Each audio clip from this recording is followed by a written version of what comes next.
மகா கும்ப மேளால 3 ரிவர் போகிற மாதிரி இங்கே பே ஏரியாவில் 4-5 ட்ரெயில் பிரியற புண்ணிய க்ஷேத்திரத்துக்கு நாங்கள் வந்திருக்கோம். எல்லா சைட்லேயும் ட்ரெயிலு. அங்கே ஒரு 3 போகிறது, அங்கே ஒரு 3 போகிறது. அப்படியே மேலே ஏறி வந்துட்டோம். இங்கேருந்து இது என்ன கேசல் ரிட்ஜா? கேசல் ரிட்ஜ் ட்ரெயிலில் மேலே ஏறியாச்சு. இல்லை இங்கேருந்து இந்த பில்டிங் தான் தெரிஞ்சுட்டே இருக்கு.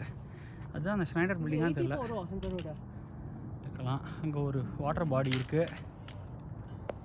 ஸோ அங்கேருந்து திடீர்னு கவர்டு ட்ரெயில் ஆகிவிட்டது. க்ரீக்லாம் வர போகிறது. It's interesting. ஸோ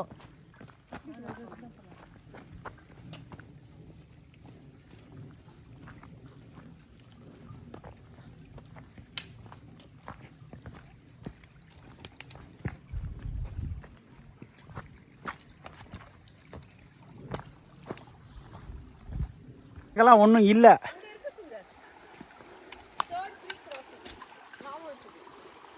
எனக்கு இதை ஞாபகம் வச்சுக்கிறதுக்கு ஒன்றும் இல்லை.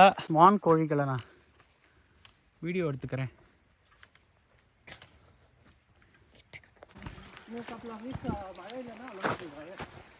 இன்னும் க்ரீக் பாயிண்ட் இருக்கு. நாங்கள் ஒண்டி தான் இருக்கோம். அட்லீஸ்ட் லாஸ்ட் 3 miles நான் என்டர்ட் த ஹார்ட் பார்ட். பாதி வழியெல்லாம் தாண்டிட்டு நல்லா ஸ்டீப்பாக மேலே ஏறிட்டே இருக்குது.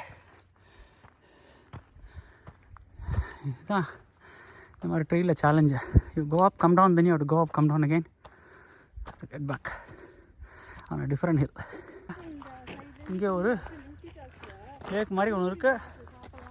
It's very top. பியூட்டிஃபுல் ஸ்கையா. இங்கே பாரு மான் பாரு. மான் வந்து அங்கே இப்படி போய் அங்கே தண்ணி குடிக்க போகிறது.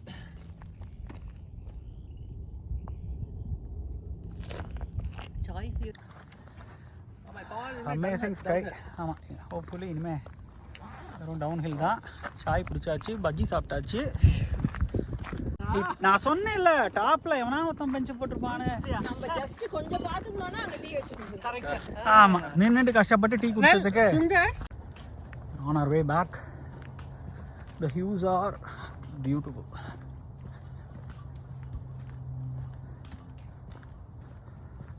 No more climbing, that's a plus. Very view.